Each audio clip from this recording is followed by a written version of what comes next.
Bueno, buenas tardes a todos, las personas que nos acompañan aquí en el escenario y en el teatro y quienes están a través pues, del mundo digital. Muchísimas gracias por venir a este encuentro que tiene como temática cuerpo en escena, cuerpo en la mesa, dramaturgia, cocina y cine.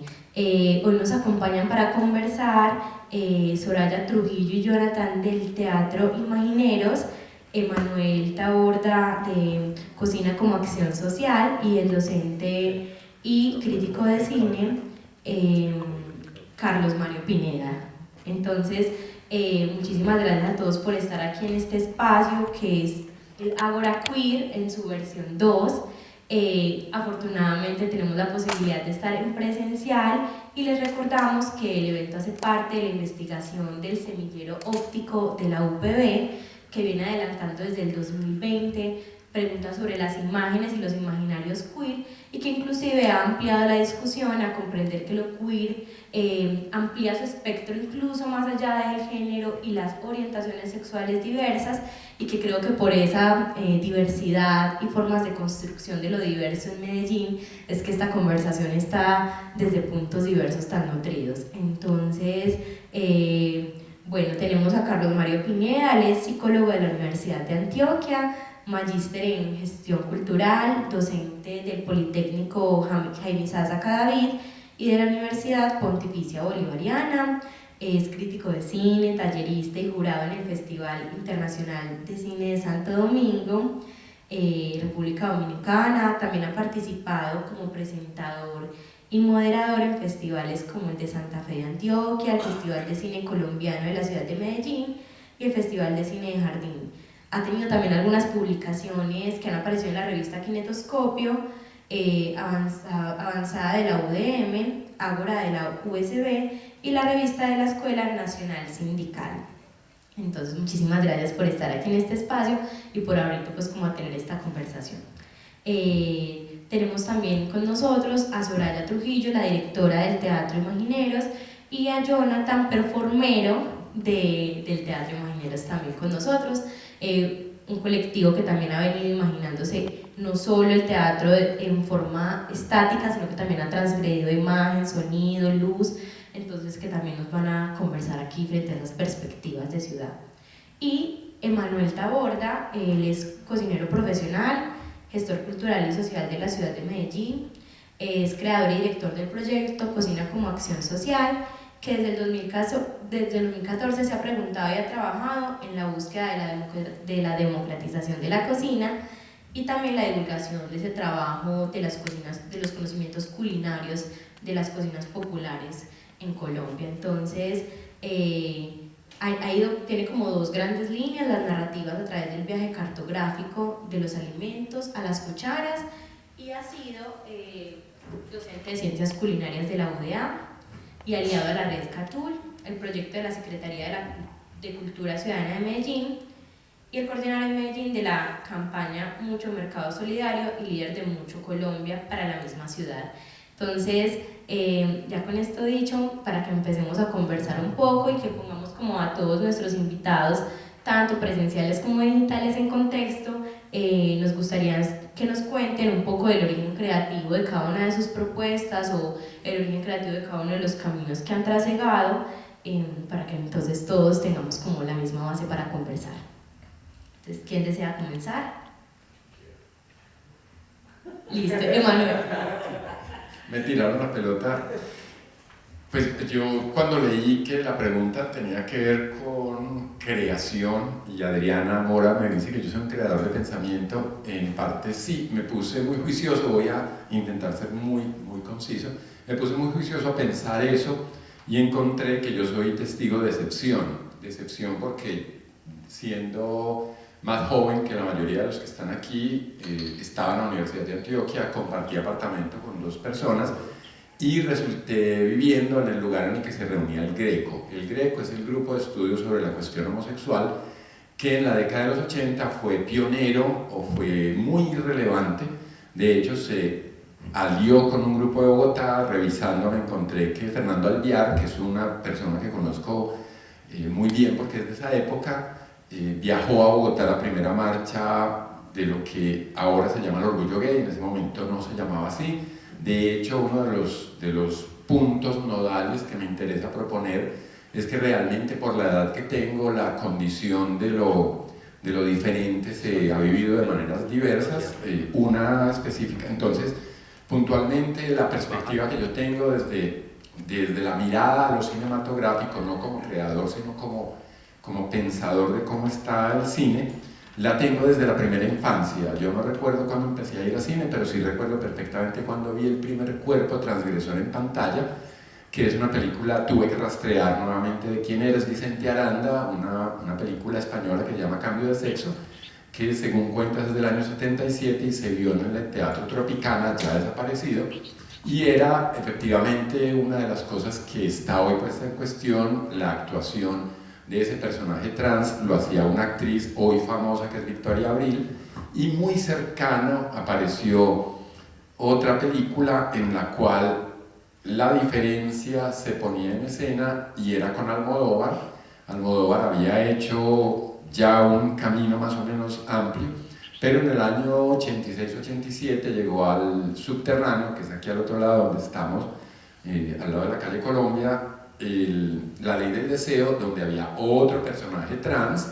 El primero, el de Cambio de Sexo, no había hecho ninguna transformación. El segundo había hecho supuestamente la transformación en Casablanca, en África, transformación física, hablo de ello, y eran personajes, el primero problematizado, agredido, que termina en últimas muy golpeado por lo emocional, lo psicológico, lo físico, el rechazo.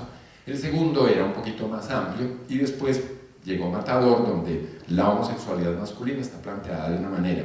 Ese sería como el primer panorama que yo quisiera proponer. Pero devolviéndome al Greco, la situación que me parece sorprendente es que en ese momento histórico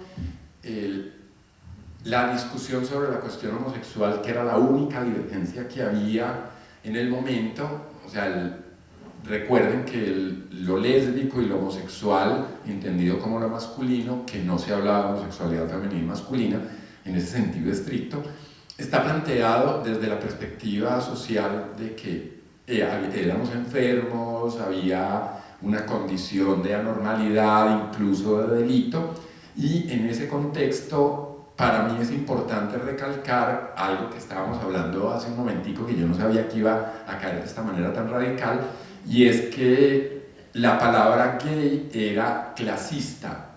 Para ustedes hoy gay es lo más cool y les parece normal, pero en la década de los 70 y los 80 gay significaba de clase alta, elegante, casi que reconocido, entre comillas, con un salir, no salir del closet, y había una figura pública que era la Macuá, que era un personaje que salía a la calle y podía tocar a los hombres de manera absolutamente brutal, como hacían los hombres con las mujeres, y era un folclore urbano. La Macuá era efectivamente una persona que podía darse el lujo porque era de familia, comillas, de gente bien. Entonces, en esa medida, para mí, ¿y cuál era el opuesto de ese gay? Literalmente el marica, la loca, porque el término intermedio, la gente de ambiente, era aquella persona homosexual que no rompía ninguna de las dos normas, y aquí empiezo a poner como una inflexión con la que no estoy para nada cómodo, nunca he estado cómodo, y es con el travestismo, y esto pues me puede costar muchísimo, porque el travestismo yo lo he sentido, ahora no, porque lo queer, el drag queen, el drag king, llegaron para transformar, pero en la década de los 60, 70, 80, el transvestismo era el exceso de lo femenino, era una caricaturización de lo femenino, cosa que hoy con lo trans eso ya no es tan claro. Y para cerrar y que podamos hacer esto de verdad una conversación, en este escenario, en este en particular, Freire con Fernando Zapata estrenó Hay días, Chiqui, ¿cierto? Una obra que rompió una postura de que era lo masculino o lo femenino, porque era el relato de un travesti que sufría violencia urbana, violencia de todas las índoles, pero lo que quiero poner en cuestión es que mis amigos muy cercanos me decían, no es muy raro que un homosexual haga el papel de un travesti. Entonces la pregunta que yo siempre he hecho, entonces los hombres machos no pueden hacer de machos en cine y en teatro, y las mujeres que tienen lo binario no pueden hacer de mujeres porque el que es travesti no puede hacer de homosexual en la escena.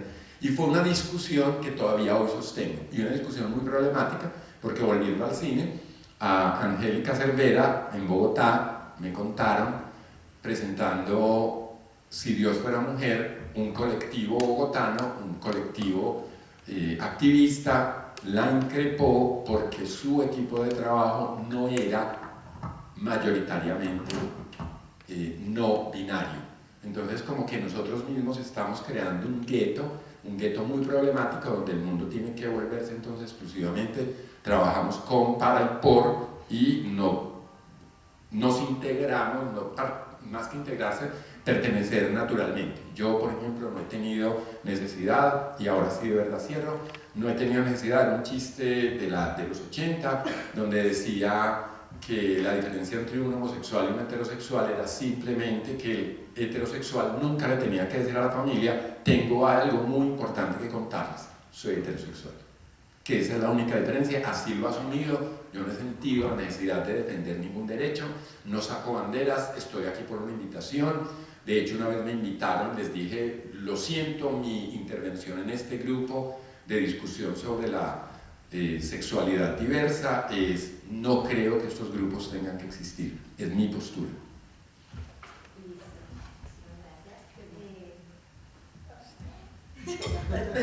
Esto está bien. Que yo recuerdo mucho ahora que hablar de cine cuando me vi 13 lunas de Fassbinder. O sea, toda esa movilización, digamos, de la operación. Y recuerdo que hay una escena con el ganado que expresa ese matadero, o sea, toda una metáfora. Yo siento que con esto que está hablando Carlos Mario, no sé, se avecina que hay formas de pensar, ¿cierto? Y en esas formas de pensar, de todas maneras, por ejemplo, en Imagineros se trabaja un poquito la filosofía, y hay una pregunta por la filosofía, y yo siento que el trabajo que hacemos práctico es en un discurso permanente, discurso, digamos, filosófico, pensamiento, con la práctica. Y uno ahí va viendo que no se puede establecer en esas verdades que usualmente nos plantea lo teórico, lo discursivo. Nosotros en la ciudad usualmente somos de una visión artística muy hegeliana, porque tenemos un concepto a priori, entonces definimos todo, la palabrería, todo como debe ser, el deber ser, y lo montamos a un cuerpo. En Imagineros eso no se hace, porque cada cuerpo es una singularidad. Y precisamente ahorita, cuando hablaba con Jonathan de ese tema, nosotros hablamos más de subjetividades, y las subjetividades tienen resonancias, y esas resonancias son diversas, y en esas diversidades de cada, digamos, de cada persona son múltiples, y a veces pretendemos llevarlos en un pensamiento lógico de causa y efecto A, B, y uno, la misma vida de uno la mira en la práctica y dice, claro, por ahí alguna vez me leí una frasecita que me impresionó mucho. Uno al otro lo califica, uno se juzga circunstancialmente. Es que estaba borracha y no sé qué me pasó. La otra sí era una perra. Es verdad. Entonces, en esas líneas, cada cuerpo es una resonancia y es una diversidad, donde se unen contradicciones, paradojas, y yo creo que una de las cosas más claras que tiene la vida contemporánea es eso. La vida es una paradoja. No es como nos la pretendían, por ejemplo, siglos A, cuando precisamente se crea la visión de hombre y mujer, que eso creo que es el siglo XVII, el mundo binario. Yo creo que ahora precisamente sabemos que estos matices no son blanco y negro, sino que la multiplicidad de matices son impresionantes. Y otra de las cosas que trabajamos mucho es el concepto de diferencia, pero no es un concepto de diferencia como por ejemplo lo plantea Aristóteles. Aristóteles plantea la identidad en semejanza y diferencia, o parecidos pues. O sea, no somos, somos distintos porque no somos parecidas. Entonces, si usted es alta y yo soy bajita, somos distintas. No, nosotros planteamos una diferencia en lo diferente. O sea, es una diferencia en sí misma.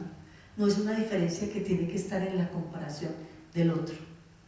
Y desde eso, o sea, es una movilidad eternamente. O sea, nadie se baña en el río 2 veces. O sea, desde esa particularidad nosotros asumimos la escena, asumimos los cuerpos y entendiendo que no hay una a priori y una verdad. Claro, eso también, todas esas hibridaciones, todas esas fusiones, yo creo que también podrían entrar entre muchas de las miradas que hay de lo queer, porque tampoco lo vamos a clasificar solo en esa línea de las disidencias de género, sexuales, entre muchas. Listo. Entonces, Emma, que viene con una perspectiva de cocina como acción social, ¿cómo se involucra entonces de forma creativa en todo lo que estamos conversando? Primero, gracias por la invitación y yo creo que esa sensibilidad y esa particularidad de sentirme una persona creativa, un ser creativo, parte mucho desde la observación, ¿cierto? La cocina se me ha presentado a mí desde la observación, desde estar en la cocina, primero observando para que me dieran como permiso de cocinar con mi abuela y mi tía y mi mamá, y desde la observación empecé a entender que primero en la cocina hay una acción de transformación desde el fuego, ¿cierto? Que pues como que convierte un montón de ingredientes en un sancocho, en unos frijoles, en un postre, etc. Y ya después, avanzando en mis estudios, me detuve particularmente en las frutas. Y el observar las frutas y el ponerlas y el empezar a jugar con ellas de diferentes maneras, desde lo erótico hasta lo gustativo y diferentes técnicas de cocina, empecé a identificar ahí y me empecé a identificar cómo es posible poner el alimento en diferentes escenas, en diferentes, digámoslo así, espacios o formatos, y no simplemente la acción mecánica de comer, ¿cierto? La acción de ir a comprar como alimentos, sino como también el empezar a poner lo comestible en espacios diferentes al restaurante o en espacios diferentes a la mesa del comedor de la casa, empezábamos a tener como una relación diferente. Entonces, en Cocina como Acción Social, cuando pusimos y empezamos a tener unas experiencias barriales en el barrio Pedregal, donde yo nací, y pusimos la cocina, la sacamos de la casa. Luz Marina Vélez, que fue mi profesora, decía que el sacar la cocina de la casa es sacar la intimidad de la casa afuera, en donde la intimidad se ve como conversada y comentada por el otro, pero terminamos comiendo la misma intimidad en una misma sopa, ¿cierto? Todos tenemos historias diferentes del sancocho, pero quizá la conversación común es lo que disfrutamos comiendo ese sancocho, bien sea en la acera, en la finca, en la cuadra, etc. Entonces el origen creativo nace como esa sensibilidad de poder entender que el alimento no solamente es algo que se detiene en el plato, sino que ya viene cargado de un montón de espacios como el campo, como las plazas, las cocinas donde se transforman, el formato como lo estoy comiendo, y pues ese análisis de la fruta, lo que llamamos ahora free fruit en Cocina como Acción Social, es la combinación de las frutas y los fritos. Y hemos puesto eso en diferentes escenarios y pues más adelante les puedo comentar un poquito de las experiencias, pero eso nació también de una conversación con Brigitte Baptiste, donde una vez ella me estaba dando una asesoría y ella me dijo: Manuel, si tú quieres hacer pedagogía culinaria en el país, comienza por las frutas, pues es lo más diverso, lo que puede ser más económico en la canasta familiar y también lo que poco se conoce. Entonces, en esos diferentes formatos de bodegones de frutas empezamos a ver que identificamos que el alimento no es una cosa que se detiene en una receta o en un plato, sino que se expande también. Listo, maravilloso. Yo creo que entonces sigamos como profundizando en esta discusión. Hay como unos inicios, como unos brochazos, entonces para que comencemos a conversar. Carlos un poco nos planteaba todo el tema histórico, cuáles son esas primeras divergencias, en qué forma se expresan, pero también entonces cómo se desfragmente, cómo se empieza a ver desde un punto más diverso de pronto en la actualidad, en donde ya Soraya y Jonathan también pues planteaban que eso queer entonces se amplifica y la diversidad entonces a su misma vez se amplía y deja de, digamos, categorizarse o de ser una perspectiva fragmentaria. Y entonces, como por ese hilo de mirar cómo esos proyectos que ustedes han ido adelantando se vinculan de pronto a la diversidad en general o específicamente a la queer, cómo han visto desde esos procesos que se vinculan. En el caso de Emanuel, había logrado ver en una entrevista que habías comentado que la cocina como acción social también fue la posibilidad de poner como en diálogo la perspectiva masculina y femenina y empezar a poner en discusión quiénes cocinan, quiénes habitan la cocina, y en uno de los conversatorios que tuviste creo que el enfoque fue el género y la cocina como espacio sin género. Entonces, un poco para que vayamos hilando la conversación, empezar con Emma, ¿cuál ha sido como esa relación que ves con la propuesta que tú tienes y cómo se vincula con la diversidad en general y a su vez con las experiencias queer en particular? Ok, bueno, en esa exploración como de diferentes formatos, nosotros en el equipo de Cocina como Acción Social nos inventamos algo que se llamó Bacanal. Y Bacanal fue una fiesta donde la barra libre no era de chorros sino de frutas. Entonces habían diferentes bodegones, casi como puestos en espacios sagrados, con velas y con sahumerios, etc. Y a eso le pusimos electrónica, un lugar muy under de la ciudad como locación y varios colectivos diversos, ¿cierto?, de la ciudad, como Las Raras y otros chicos pues, que hacen sus performances. Y a la final terminamos diciendo, bajamos al infierno, comemos frutas, bailamos electrónica y danzamos casi desnudos con un montón de frutas, ¿cierto? Y lo loco de ese día fue el otro día cuando sacamos las frutas sobrantes y las pusimos afuera del lugar. Esto estaba en un barrio, en Iquitao, y fue ver como esas bolitas llamadas naranjas, esas fresas, esa sandía grande, esa piña, esa papaya, se empezaba a dispersar atómicamente por todo el barrio, ¿cierto? Y estuvieron en una fiesta pagana, digamos así, ¿cierto? Entonces, desde ahí, esa identificación también íntima fue también entender lo femenino que habita en mí desde la cocina. O sea, a mí nunca en mi historia me negaron la entrada a la cocina, pero sí me negaron el aprender a tejer crochet, por ejemplo. Mi abuela me dijo, usted nunca puede aprender a tejer crochet, pero hacer arepas sí, ¿cierto? Entonces, algunos de mis tíos y algunos de mis primos no los dejaban entrar porque no sabían cocinar, pero yo sí tenía como ese espacio de privilegiado. Y una cuestión que fue una conversación que tuvimos en el Museo de Antioquia, justo decía, es que el espacio de la cocina es un espacio represivo para la mujer y un espacio de goce para el hombre, ¿cierto? Eso puede ser, tendríamos que, primero, mucho por debatir ahí, pero lo que yo me he dado cuenta, por ejemplo, con las experiencias de las mujeres del barrio Pedregal, después de un proceso de 4 años, estas mujeres terminaron llamándose o autonombrándose mujeres de fuego, ¿cierto? Es decir, entendieron que el poder realmente lo tenían ellas. Si le daba la gana de envenenar al marido, lo envenenaban, ¿cierto? O si no cocinaban, no había comida en la casa, y eso es una manera también de ejercer poder en sus familias. Entonces, esos términos para mí se han acomodado un poquito y se han acercado un poco, y he entendido que primero no se necesita ser cocinero para hablar de cocina, pues porque todos nos preguntamos por el alimento durante todo el día. Y no solamente los cocineros son los que tienen que ver con ella, son los artistas, incluso en el teatro se presenta el alimento, ¿cierto? Se performa con él, se danza con él. En nuestras tribus también el alimento es sagrado. Entonces, somos alimentos, ¿cierto? Pues nos comen, ¿sí o no? Y nos comemos a otros, más allá de la comida. Entonces, no de tener el alimento como un acto biológico, simplemente de la ausencia o de la necesidad de tener hambre, pero una cosa es tener hambre y una cosa es padecer hambre, ¿cierto? Seguramente nosotros tenemos opción para querer que comer, hay otros que no. Entonces, identificarnos lo convergente y lo similar, ¿cierto? Y lo semejante, no desde la diferencia, desde las ollas que son comunes y desde una palabra tan bonita como el convite, permita reconocernos, porque yo siento que en la mesa también se materializa esa cohesión social al momento de comer algo juntos, igual, de la misma olla.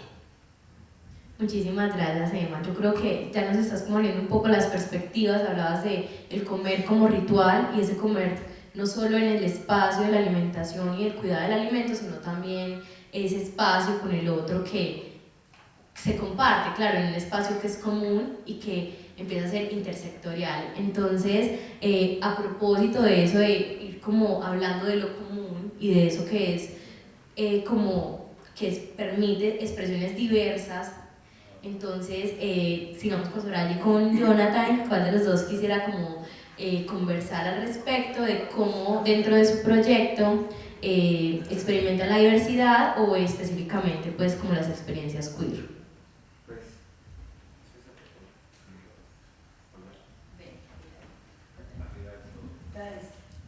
Hola, sí, ya.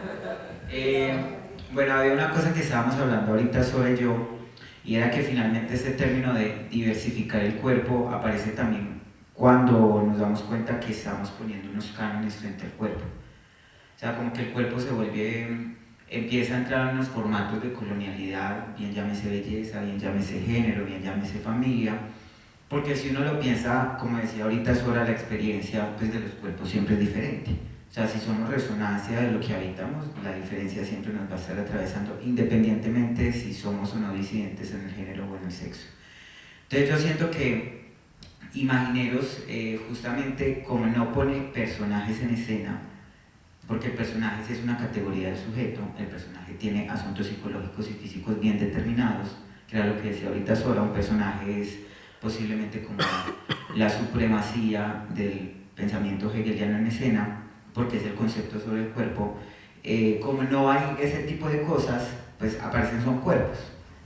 Y ahí misma, en la experiencia de estar performando en la escena, pues aparece una diversidad y una cantidad de cosas que incluso cuando Soraya, cuando yo o mis compañeros estamos en escena, pues decimos como, bueno, ¿y aquí qué pasó?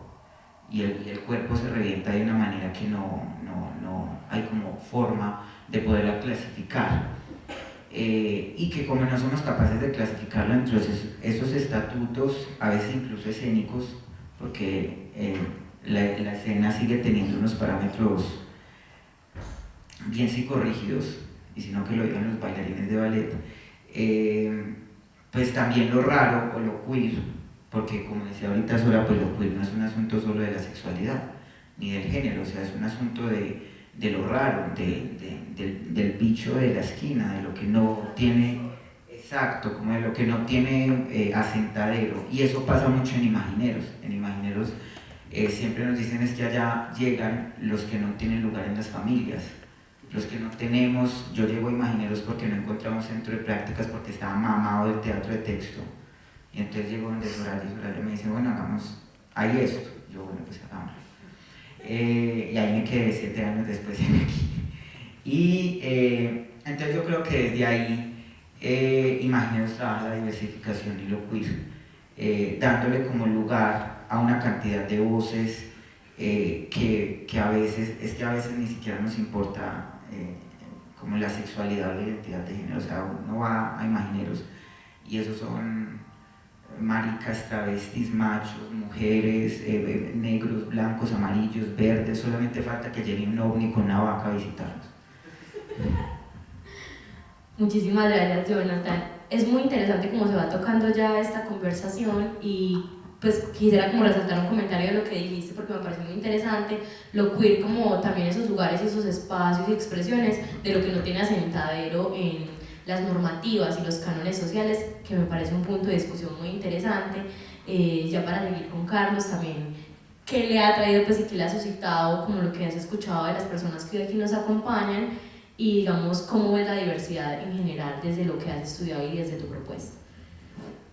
Bueno, pues lo último que dice Emanuel, dijo unas cosas que quisiera retomar ahora, pero lo último que dice Jonathan me pone en una cuerda floja, literal, o sea, esa cuerda floja del circo donde hay que hacer equilibrio y hay dos opciones, o pasadas a la perfección demostrando maestría o te caes y evidencias que lo perfecto no existe y que hay riesgos.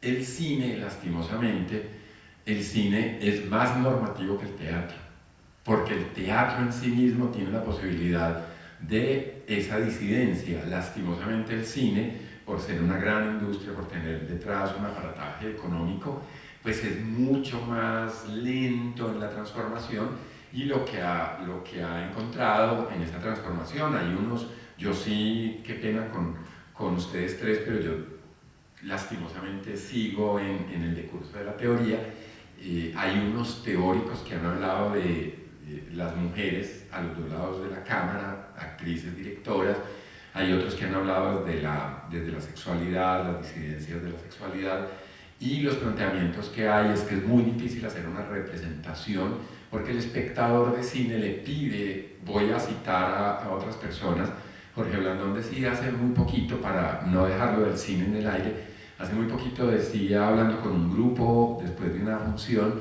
decía, nosotros hacemos una convención, ellos que son actores nos cuentan una mentira, nosotros que somos espectadores creemos que esa mentira es una verdad y llegamos a un acuerdo, pero es muy loco. Ustedes mienten, nosotros creemos que lo que mienten es verdad y al final el cine no permite eso. Un hombre en escena en cine debe ser un hombre, comillas, un hombre de 30 años debe ser de 30 años, es muy difícil que un hombre joven haga de un hombre muy mayor o un hombre muy mayor se le acepte como un adolescente, mientras que en teatro eso es mucho más sencillo. En teatro, pues una mujer sale a escena y dice, yo esta noche voy a ser un hombre dice, yo voy a ser una vaca que digo en el ovni, y no hay mucho cuestionamiento. Entonces, si bien en lo cinematográfico hay unas propuestas bastante avanzadas, no son las mayoritarias, es lastimoso, pero no son las mayoritarias, ¿cierto? Porque esa causa-efecto que Soraya mencionaba hace un rato, todavía, o sea, hay unas disidencias conceptuales en cine que todavía los mismos realizadores desconocen, como que un relato, lo decías con las palabras precisas, la vida no está reglamentada y no sabemos quiénes somos y qué vamos a hacer después de este momento en el que estamos, pero la noción aristotélica de la causa-efecto, de inicio, nudo, desenlace, climas, puntos de giro y eso, en cine ya está roto, pero ni siquiera se toman la molestia de aceptar que esa ruptura es válida de poner en escena. Y vos hablas con un espectador que presencia una propuesta de ese estilo y la respuesta del 90% del tiempo es no, eso está mal, eso no tiene, el personaje no tuvo un cambio, no entendí la construcción dramática, el universo psicológico no correspondía. Y hay que entrar a hacer toda una discusión profunda acerca de, incluso para cerrar, hay ya unas teorías de un cine que se llama postnarrativo, donde se habla de no personajes, no argumentos, no relatos, sí al paisaje, sí al transcurso del tiempo, y el autor de manera muy categórica dice, es un cine que se llama cine aburrido, cine sin personajes, cine sin dramaturgia, cine lento. ¿Por qué? Porque necesitan lastimosamente la categorización, y esa categorización es muy radical. Y cierro con lo que me resonaba mucho de Manuel, y es que hablar del sancocho, hablar del compartir, y yo soy cercano a muchos grupos de teatro de la ciudad, y efectivamente el sancocho del 25 de diciembre en una de las sedes de la ciudad es uno de los grandes cazuelas en las cuales se vive lo diverso, no solamente desde el género y la sexualidad, sino desde la vitalidad de la ciudad, de la vitalidad de una cantidad de elementos que vos pones en escena de manera muy simple. O sea, para vos decir, las mujeres tienen poder en la cocina y yo pude entrar porque mi abuela, pero me vedó lo otro, eso no es tan fácil de ver. O sea, vos lo ves porque ya tenés una trayectoria grande. Yo de niño no aprendí a cocinar, ahora cocino por muchas razones, pero hacer una arepa y hacerla como la hacen las señoras necesita trabajo. Y no, ¿ah? Claro, no, pero con las manos, no con esa técnica del plato, aplastarla, hacerla manualmente, es una técnica muy dura y uno la ve como una forma operativa en la historia de las mujeres en esta región como una cosa obvia y no se pregunta qué hay detrás, y detrás está tradición negativa y positiva o problemática y menos problemática.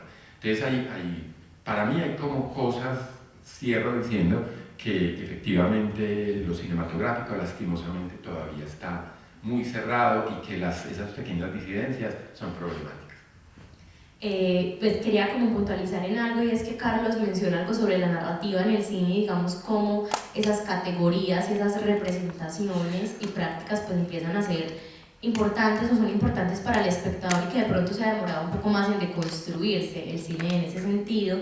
Y ahorita Soraya al inicio mencionaba que en el fondo hay unos discursos y unas narrativas que se le imponen y se le ponen a unos cuerpos, y mencionabas algo que me parece muy interesante para la pregunta que viene, y es que decías que finalmente esas categorizaciones lo que hacen es calificar a los otros, y que decías como claro, yo a los demás los califico, conmigo mismo soy circunstancial, y eso de circunstancial también es poner en contexto las acciones disruptivas y también los cuerpos disruptivos que pueden habitar a la ciudad de Medellín. Entonces, a propósito del cuerpo, y ya que mencionabas lo de Manuel con el tema de las manos, claro, en las manos esa capacidad de transformar el alimento, de cuidar el alimento desde las manos y desde el calor, siendo una extensión del cuerpo. Entonces, que nos preguntemos en este espacio qué significa poner el cuerpo en cada una de esas experiencias que desde los proyectos particulares y experiencias particulares han podido tener.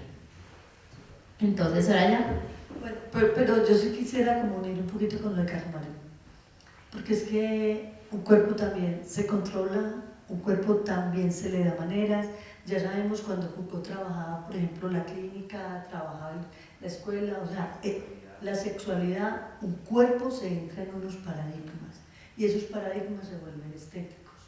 Claro, o sea, somos históricamente formados en una estructura que es precisamente la aristotélica, que en un momento tenía el teatro, y creo que el cine la coge y la potencia mucho más.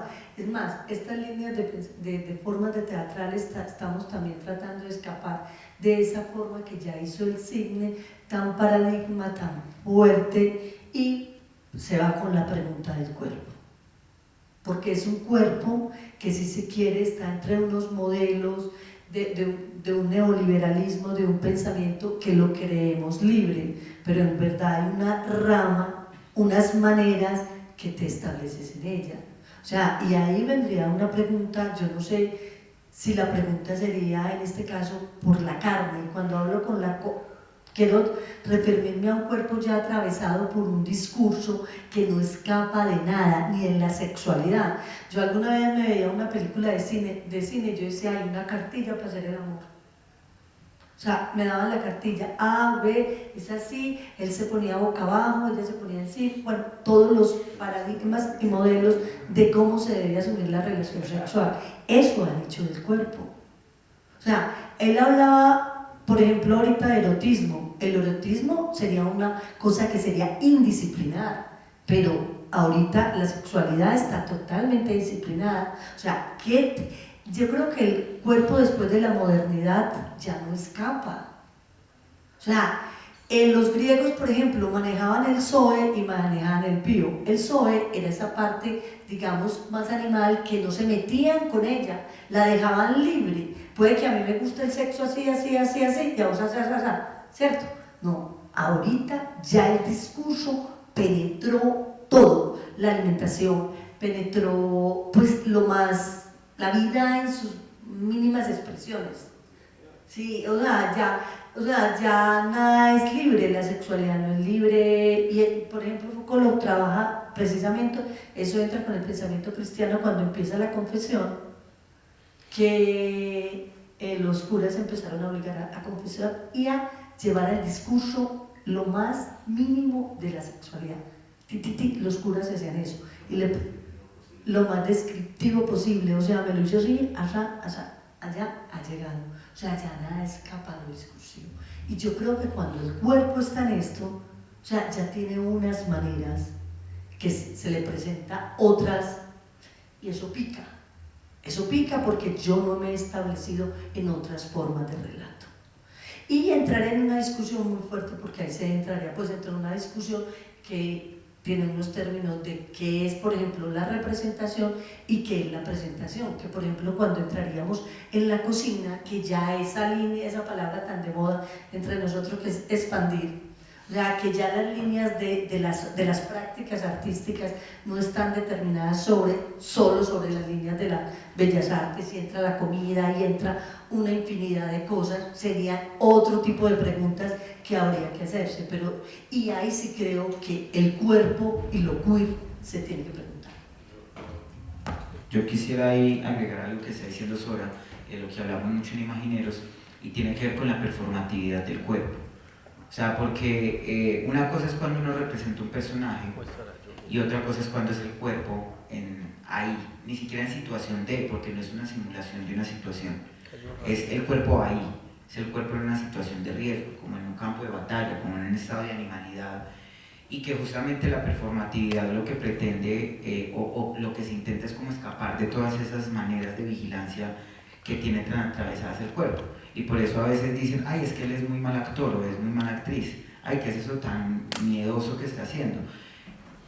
Pero también hay una cosa, y es que, volviendo como al asunto del canon, es que la escena está tan codificada como la sexualidad misma. Y ahorita incluso Carlos Mario lo ponía muy en evidencia desde la escena cinematográfica. Cuando aparece la performatividad, pues el cuerpo se vacia de una cantidad de significancias, que entonces nos encontramos frente a un cuerpo vivo, y como somos tan necropolíticos no somos capaces con ese cuerpo que está en escena. Entonces también yo le decía a Sora, pensarse por qué significa poner el cuerpo en escena es también intentar hablar de una experiencia que es intraducible. O sea, la experiencia del cuerpo mismo es completamente inefable, y nosotros lo que intentamos hacer es como una aproximación de lo que pasa, pero evidentemente si yo me ruedo por esas escalas, en lo que yo te voy a decir nunca va a ser lo mismo de yo haberme dado de guerras contra esa cosa que hay ahí. Muchísimas gracias, Jonathan, Emma. Yo aquí tengo algo que decir, y era retomando como ese cuerpo que se enfrenta y empieza a conversar con los alimentos y con los fogones, ¿cierto? El hecho, aquí en Colombia hay algo muy particular, y es que hay una gran diferencia entre el ser chef y el ser cocinero, ¿cierto? El ser chef, pues vamos al significado. El chef es una palabra francesa que significa jefe, ¿cierto? En ese momento, el análisis de las cocinas tradicionales colombianas y el análisis de esas diversidades de cómo se entiende la cocina o cómo se entiende una arepa, ¿cierto? ¿Qué es una arepa? Eli Ramírez la llamaba pez sin aletas, reina de acera, otros la llaman disco sagrado, etc. Muchos la llamaban de mil maneras. Pero es eso como entonces dentro de la cocina esas diversas maneras de sentirse cocinero y de ser cocinero se empiezan como a analizar y a ponerse como pues a permitirse encontrarse. Porque en un momento la cocina se entendió como una cosa para una élite, ¿cierto? El buen comer, la buena mesa, incluso algunas señoritas llamadas así en su tiempo hicieron manuales para el campo y la ciudad, de cómo cocinar o cómo se debía comer. Entonces esas maneras, y ahora entender que a veces es difícil, personalmente, ha sido como que hay un profundo malinchismo por lo que nos identifica culinariamente a los colombianos, ¿cierto? Porque incluso hay comentarios como hasta tan tétricos como decir gas, pues yo sé, puede ser un caso problemático el mondongo, pues a mí me gusta mucho el mondongo, a muchas personas seguramente les genera asco el mondongo, ¿cierto? Pero es también desconocer un montón de puntos de convergencias que llegaron y nos llevaron a tener un mondongo en nuestra mesa, un ajiaco, un sancocho o un mote de queso. Y si hablamos de sopas, o una morcilla, por ejemplo. Ahora, el caso de las arepas, Julián Estrada hizo un inventario de 149 tipos de arepa en Colombia, ¿cierto? Entonces, acabo de llegar de México y hablaba, por ejemplo, con unas cocineras tradicionales que hablábamos sobre el mole. Hay tantos moles como mexicanos, ¿cierto? Entonces la cocina a veces, hablando de diversidad en la cocina, a veces es inagotable porque la manera de hacer el arroz puede ser tan diferente en el cuarto piso del edificio como en el primero.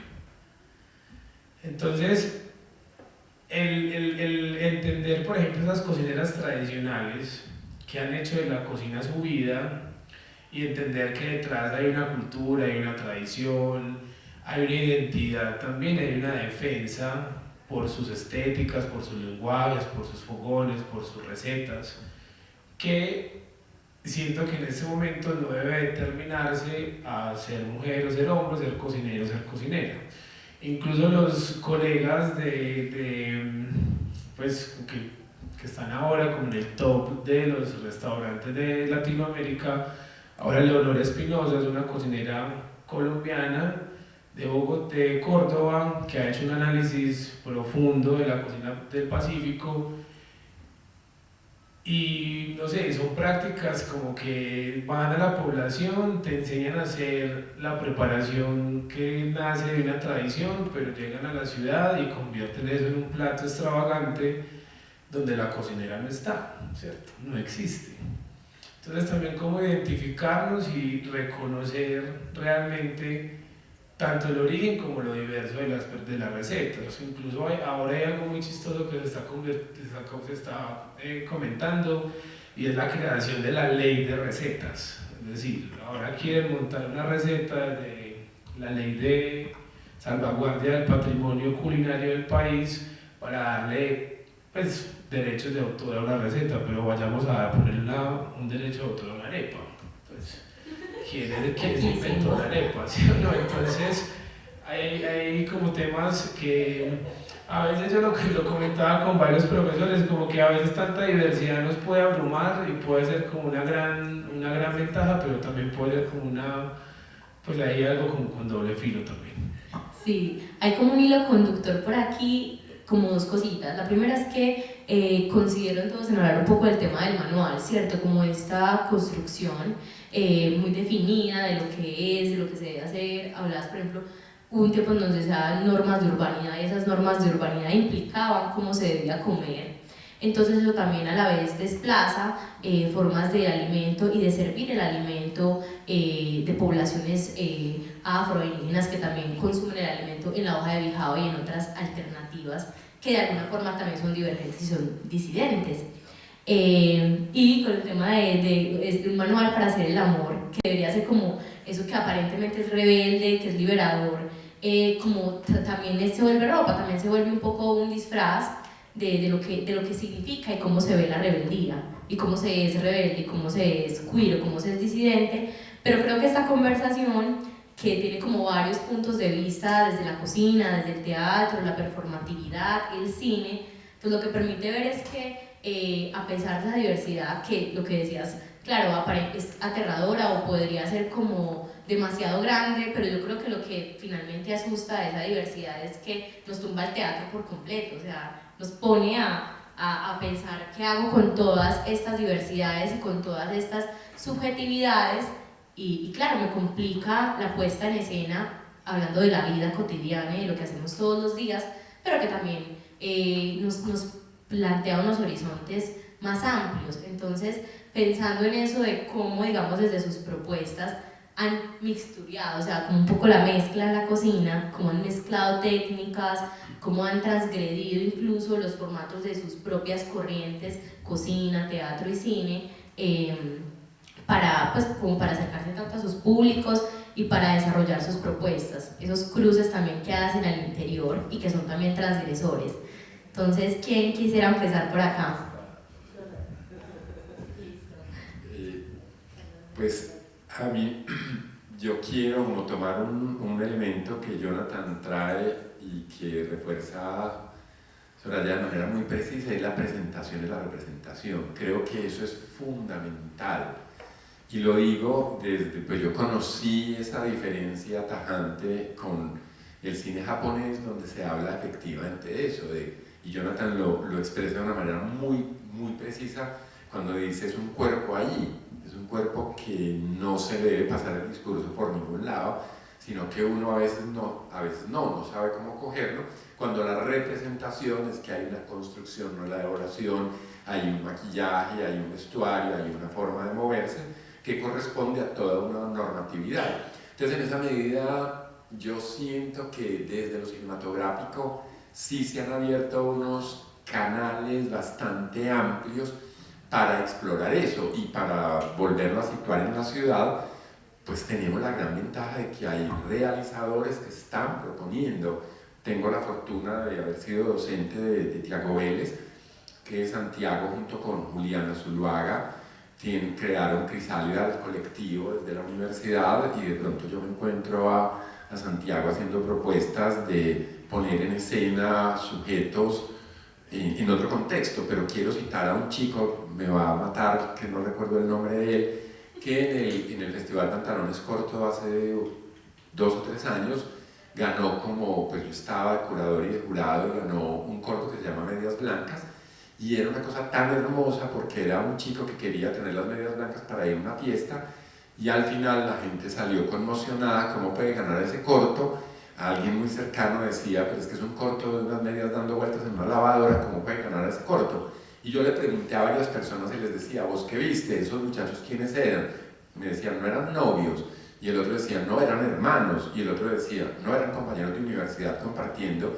Sí, entonces hay como una puesta en situación, no en escena, sino en situación, que descoloca, y descoloca de tal manera que el espectador no es capaz de usar esos códigos preestablecidos para acercarse, ¿cierto? Y lo acaba de hacer un tailandés, tuvo que viajar al otro lado del mundo para mostrarnos que eso que él siente, Apichatpong Veeratkul, que vino, hizo memoria, que construyó esa película con Tilda Swinton, que es capaz de tener un cuerpo que se deja moldear de maneras tan distintas o atravesar, nos mostró que el país tiene unas diversidades tan amplias que el espectador no sabe dónde diablos ubicarse, y Memoria es una película de esas que hace que el espectador no sepa si está viendo un sueño, si lo que le están contando es que esa mujer está desquiciada, si eso que habla de, además, perdón, pero es un spoiler necesario,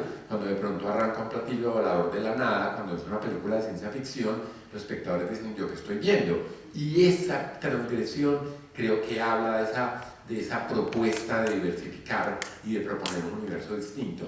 Y para cerrar, es muy bello porque en Memoria lo que hay, yo no sé si Emanuel la vio, pero hay un personaje pelando pescados al borde de un río. O sea, cómo un acto tan simple se convierte en la estrategia discursiva de dos personas para hablar de la posibilidad de decidir morirse un ratico, pues que es algo de lo especial de la película. Entonces, siento, Tatiana, que necesitamos desde el campo de lo cinematográfico, los que realizan y quienes hacemos una mirada un poquito más de apertura. Yo en clase soy un defensor del lenguaje que llaman inclusivo, y lo puse en escena un día que le dije a unos estudiantes en la escuela de ingeniería, ¿quiénes están en contra de ese lenguaje inclusivo? Porque ya hay alguien que lo dice.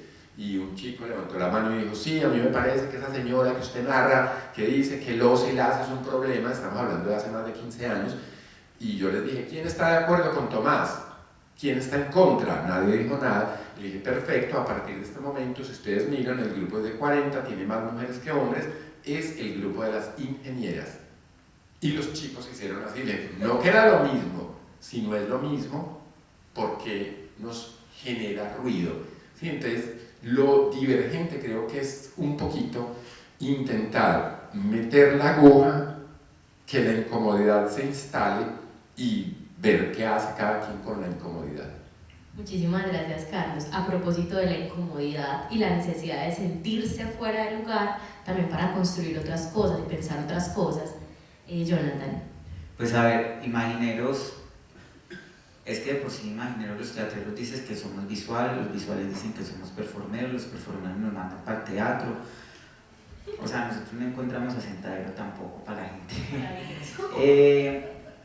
También porque Imagineros, y voy a hablar, digamos, como de los asuntos del equipo creativo e incluso del equipo que hay en la sala, no lo conformamos solo teatreros. De hecho, lo que menos hay en Imagineros son teatreros. Hay muchos artistas visuales, hay realizadores audiovisuales, hay bailarines, hay músicos, hay periodistas, hay filósofos. Soraya nunca acabó su carrera de teatro.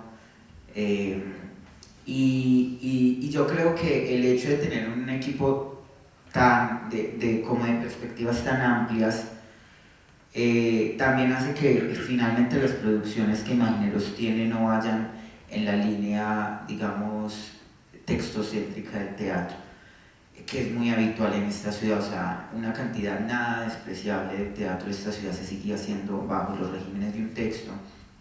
E Imagineros no tiene miedo de partir de un texto, de partir de una imagen, de partir de una palabra, de partir de un desfile de modas, de una silla, pues no tenemos ni siquiera un método de creación. O sea, si nosotros fuéramos a sistematizar Imagineros, pues nos costaría muchísimo, porque no hay como un deber ser en los procesos creativos. Entonces la mixtura de los lenguajes o de las técnicas no es un asunto que nos preocupe. Pues no sé. Hablaríamos, si se quisiera hablar, hablamos más de un dispositivo o de una alianza heterogénea, o sea, unimos lo que queremos con lo que queremos, o sea, no llevamos ese orden, que sea homogéneo, que el tema tenga que ir con ¿no? Eso nos liberó un poquito las ideas de dispositivo, de rizoma, nos han dado un poquito de libertad a la hora de crear. No, maravilloso, pues como que todo ese proceso les brinde también la libertad para hacer las cosas como se les da la gana, como se diría. No, es que yo siento que justamente desde la apertura, poder entender y estar en comparación con otros lenguajes es que nace la riqueza de lo diverso también, ¿cierto? Cuando pues por ejemplo el equipo de Cocina como Acción Social, si bien la mayoría son cocineros, hay antropólogos, diseñadores, psicólogas, artistas plásticos incluso. Entonces es una cuestión de entender que el abordar un tema como el alimento no es un límite, como lo estoy diciendo, del campesino, del ingeniero, del cocinero o del ama de casa o de la mujer que cocina, como se pone también en muchos escenarios, sino que es una cuestión de todo, ¿cierto? Es una cuestión de cualquier persona en lo cotidiano, ¿cierto? El que tiene con qué comer y el que no tiene con qué comer. Es una pregunta pues como común, universal y diaria.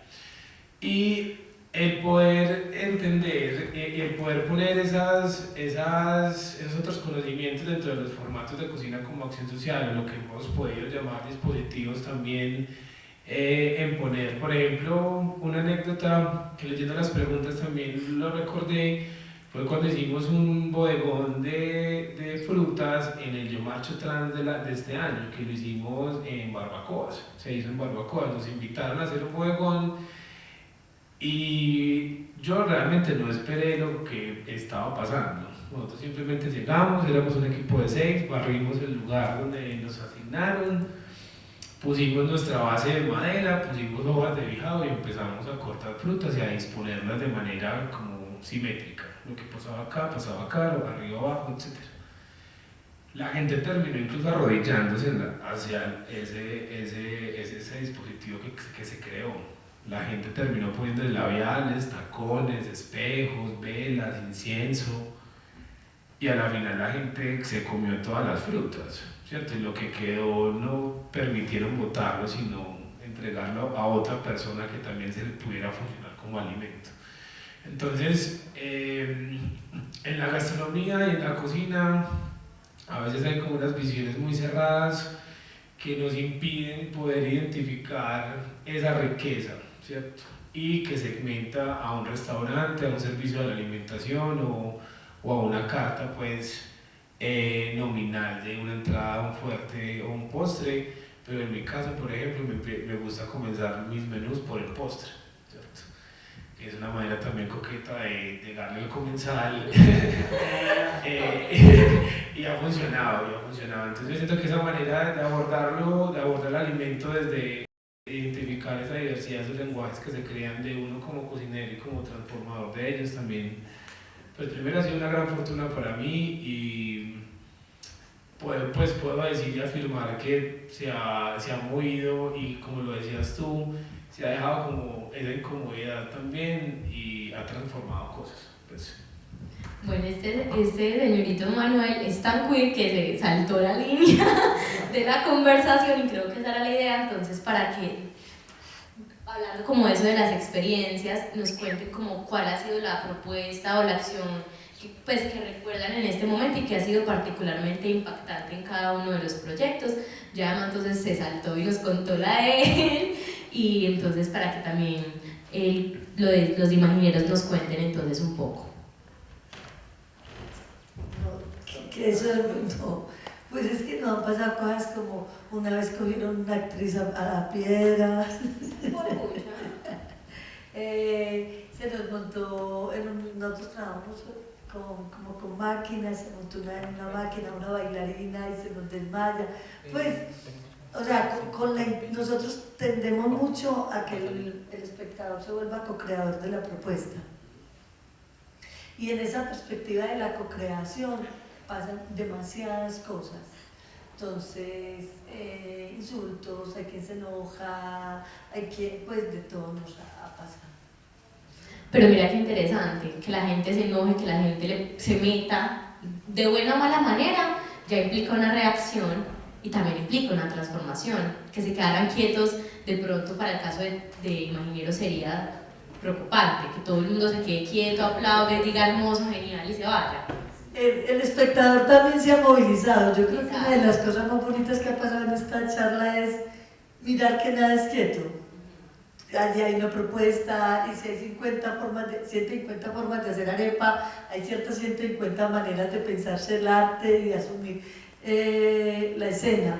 Yo creo que en esa perspectiva del público, también Imaginero se lo ha preguntado mucho y ha generado unos relacionamientos donde esas líneas de la performatividad han permitido otro tipo de encuentros, de que se diga lo que se piensa, de que se enoje, de que se movilicen, que en el fondo una de las cosas que uno se preguntó es, ¿estás informando al espectador o le estás dando la posibilidad de tener una experiencia? Pues, preguntarse. No, además es que tendríamos que hablar que es que la experiencia no está solo en el orden de lo significante, de lo comunicativo. O sea, la experiencia es algo que te moviliza y a veces entra más, digamos, la palabra, pues, les hablaría de efectos perceptos, como diríamos ahorita, hablaríamos de sensibilidad, hablemos de una sensibilidad. Es que de todas maneras trabajamos con una cosa que es del orden de lo sensible y que no entra siempre en el orden de la fórmula del ABC, sino que se escapa a ese sentido, pues se vuelve un sentido. Hablan de fuerza y dicen que cuando se habla de fuerza no entienden. No, es una fuerza, es una motivación, es que, pero no entra en el orden precisamente de lo lógico. Claro. Jonathan, no sé si quiere de pronto complementar a Soraya o ya vamos paso pues como a que Carlos también nos cuente una experiencia particular que hubiera tenido. Yo creo que tres. La primera, que creo que a Soraya y Jonathan les puede llamar la atención si no la conocen, es que Jaime Rosales, un realizador español, tuvo la gran como visión de crear un material que se llama Tiro en la cabeza, que es el relato partiendo de una cosa aparentemente muy dogmática, que es el asesinato de 2 guardias civiles por parte de unos activistas políticos, y uno piensa que va a haber una película. El que no sepa la motivación al final no entiende nada, porque optaron por borrar la banda de diálogos y construir solo las acciones con ruido, con el ruido de la ciudad, con el ruido de las situaciones, y no hay diálogos explicativos. Entonces, claro, el espectador nunca sabe por qué esos personajes en un restaurante dicen perdón, se levantan mirando a otros y después los asesinan. Entonces, es como, ¿por qué me llamó la atención? Porque resulta que esta película no se pudo estrenar en salas, porque nadie se quiso atrever a poner a los espectadores en situación de incomodidad, y la tuvieron que estrenar en el Museo Reina Sofía, en un museo de arte contemporáneo, donde el cine tiene un lugar, porque uno va a ese museo y se encuentra películas rodando como si fueran esculturas o instalaciones o pinturas. El segundo es menos radical, es una película de Eslovenia, uno de estos países, que se llama La Tribu, y es una película con sordomudos. Entonces la película apela a que oímos, pero no hay diálogos explicativos ni subtítulos, y son 2 horas donde el espectador efectivamente se aproxima a esa situación. Y la tercera, la más hermosa, la más impresionante, es que un amigo en Berlín, un cinéfilo amigo de Medellín, me dijo: cuando llegué tenemos que ir al museo a ver la exposición de Cate Blanchett.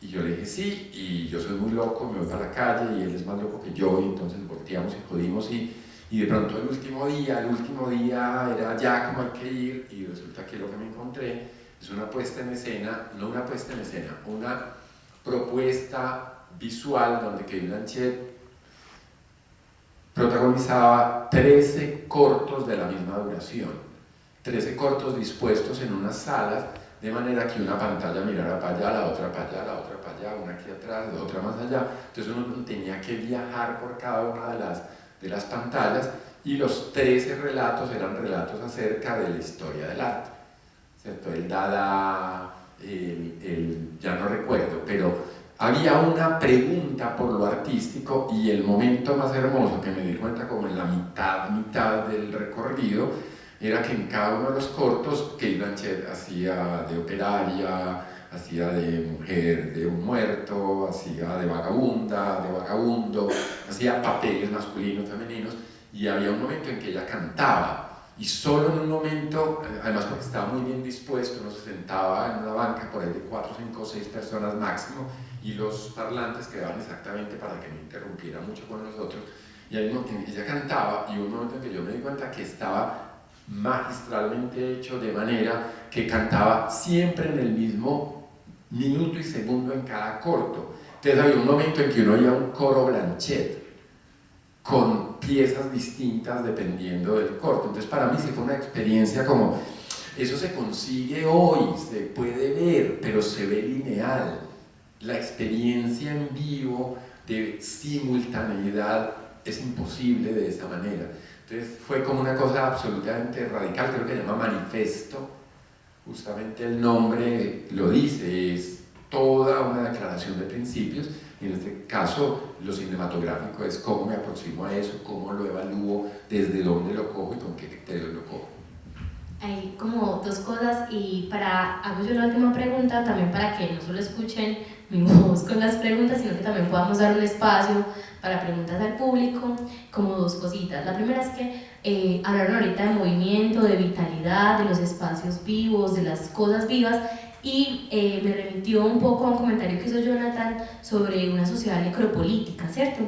Mencionaba que lo que incomoda profundamente es que lo que tenemos ahí al frente, sea una obra cinematográfica, sea un espacio de alimento y de ritual también, o sea un performance o una obra de teatro, esté viva, y que esa vida funcione en clave de lo complejo, es lo que todavía pareciera más disruptivo y complejo. Entonces, un poco pensando en eso, de la vitalidad de lo que no es necropolítico, sino que tiene ese espacio de movimiento, flexibilidad, complejidad, alteridad, e incluso como la imposibilidad de nombrar esas cosas con la palabra estricta o con la palabra clara, cómo, digamos, vemos el panorama del arte, la gastronomía, el teatro y el cine en la ciudad respecto a la diversidad, que son como esos 4 ejes que tenemos en esta conversación. Entonces,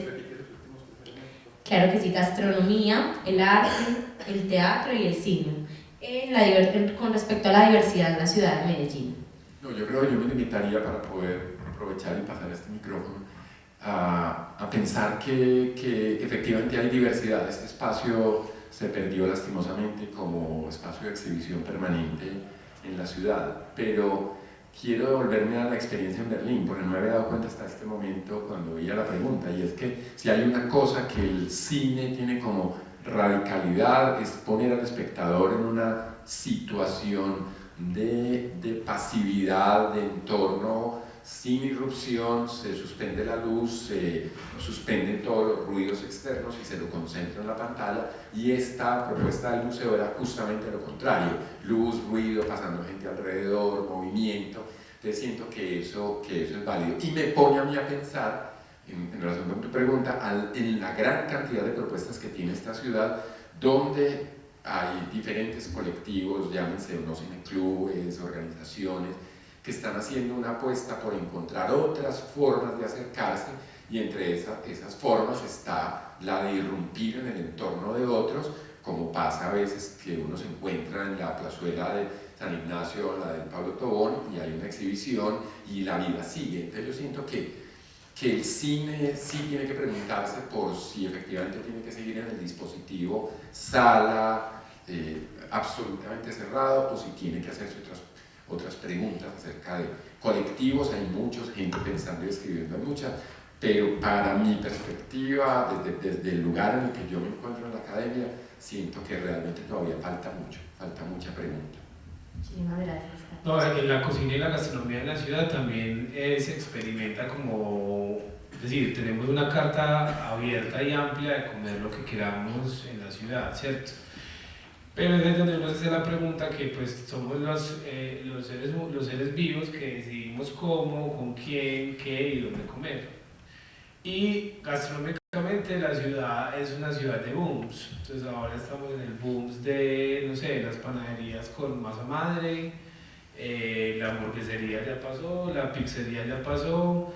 Entonces somos los booms de diferentes preparaciones que particularmente no son locales, ¿cierto? Siempre son propuestas foráneas. Entonces existen los máster del sushi, de la hamburguesa, pero no un máster de empanadas, de sancochos, un máster de morcillas, un máster de los mejores caseritos, etc. Siento que también es como necesario, ¿cierto? Dar esa mirada y ese reconocimiento, como sentirnos parte de esa tradición y no apropiarnos de una manera como irrespetuosa o como que simplemente arrebata, sino como hacernos parte de eso. Y la invitación es, yo creo que también un poco como a caminar un poco más la ciudad, a caminarla más y a encontrar esos rincones. Siento que como hay distritos en la ciudad, el distrito culinario debería también configurarse en Medellín, que no sea fácil encontrar, así puedo encontrar tamales los sábados y domingos en esta esquina, en este barrio, ¿cierto? En la carrera 74 con calle 100, venden morcilla los domingos desde las 6 de la mañana. Esa información creo que también debería ponerse como al conocimiento de todos, porque pues sigo defendiendo de que es ahí en las cocinas y en el comer juntos donde se da ese reconocimiento también del otro. Muchísimas gracias. No. Bueno, ya que él te empieza con esa línea de la colonización, yo siento que hay una pregunta. Si nosotros seguimos en la réplica de los textos de la literatura universal dramatúrgica, sería una pregunta, o estamos creando a partir del propio contexto. Yo creo que hay experiencias de todo. Sin embargo, la ciudad es una ciudad conservadora, que todavía el arte está muy establecido en las líneas de la belleza y de la moral. Eso viene hace más de 150 años.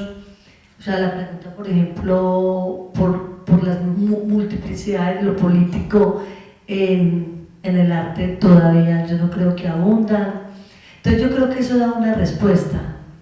O sea, estar cobijado bajo unos lineamientos de un deber ser, de una belleza y de una moral en una ciudad conservadora da unas particularidades al arte, que de una u otra manera a eso que no está plegado, que no está controlado, que no está en el deber ser, es mal visto.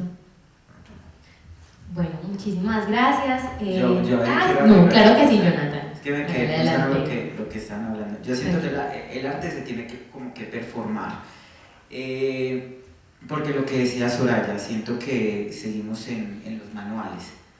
Y el panorama como del arte con respecto a la diversidad estamos súper bien. Hay un montón de convocatorias, pero nadie nos asegura absolutamente nada. O sea, hay una cantidad de convocatorias para personas trans, para personas negras, para desplazados, para no sé qué, para que hagan sus producciones, pero al final de cuentas nadie les da la mano si no es por fuera de una convocatoria. Entonces, hay una cantidad, esto me hace pensar mucho, Susi Shock estuvo hace poco en Imagineros y había una cosa que decía, es que a nosotros pues ella hablaba como desde su vida de travesti, de traba sudaca, y ella decía, a mí no me interesa que ustedes me incluyan, a mí lo que me interesa es que ustedes a mí me puedan garantizar que mis amigas van a vivir más de 35 años, de ahí en adelante yo me gestiono toda la plata que sea necesaria para mis proyectos artísticos.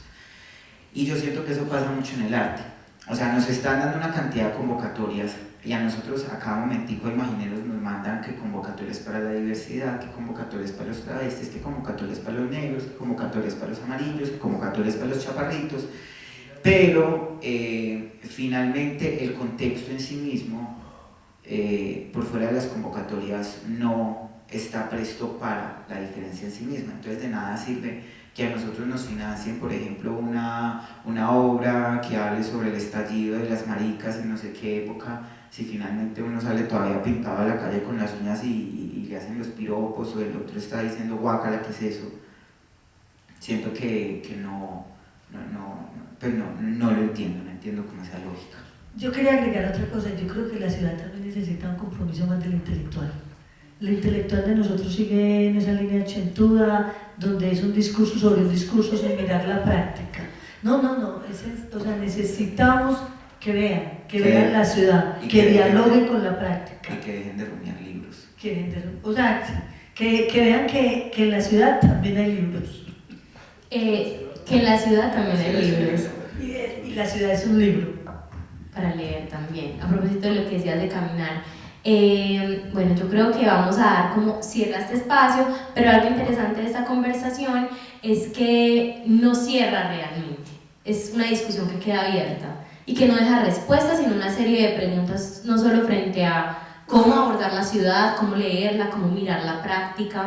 Ahora tantas tendencias, la ecología de los saberes y otras tendencias que lo que nos están diciendo es venga, preguntémonos por otras cosas. Entonces yo creo que hay algo valioso acá y es que dudo que hubiéramos dado respuestas no solo a las personas que están aquí de forma presencial, sino a quienes nos acompañan desde lo digital, y que creo que esa es la verdadera capacidad de la conversación, dejar incómodo y dejar rumiando ideas y nuevas perspectivas, porque son conversaciones posibles y porque podemos ser otros y la ciudad también es otras y otros. Entonces, muchísimas gracias a todos los invitados que hoy nos acompañan, a Emanuel, a Soraya, a Jonathan y a Carlos por abrirse a este espacio de conversación desde diferentes perspectivas. También agradecemos a la Facultad de la UdeA y el Centro Cultural quien abre las puertas, al Semillero Óptico, al grupo de en este caso Ágora Queer, por estar aquí y hacer parte de todo este proceso tan maravilloso. Y les recordamos también que hoy a las 7, para que no se vayan, vamos a tener la exposición artística Imaginarios Queer, que va a ser ahorita a las 7 p.m. Entonces, si alguien tiene alguna pregunta o alguien quisiera pues como ya desde otra voz preguntarle a nuestros invitados, o si no, entonces para cerrar y despedirnos por hoy. Muchísimas gracias a todos.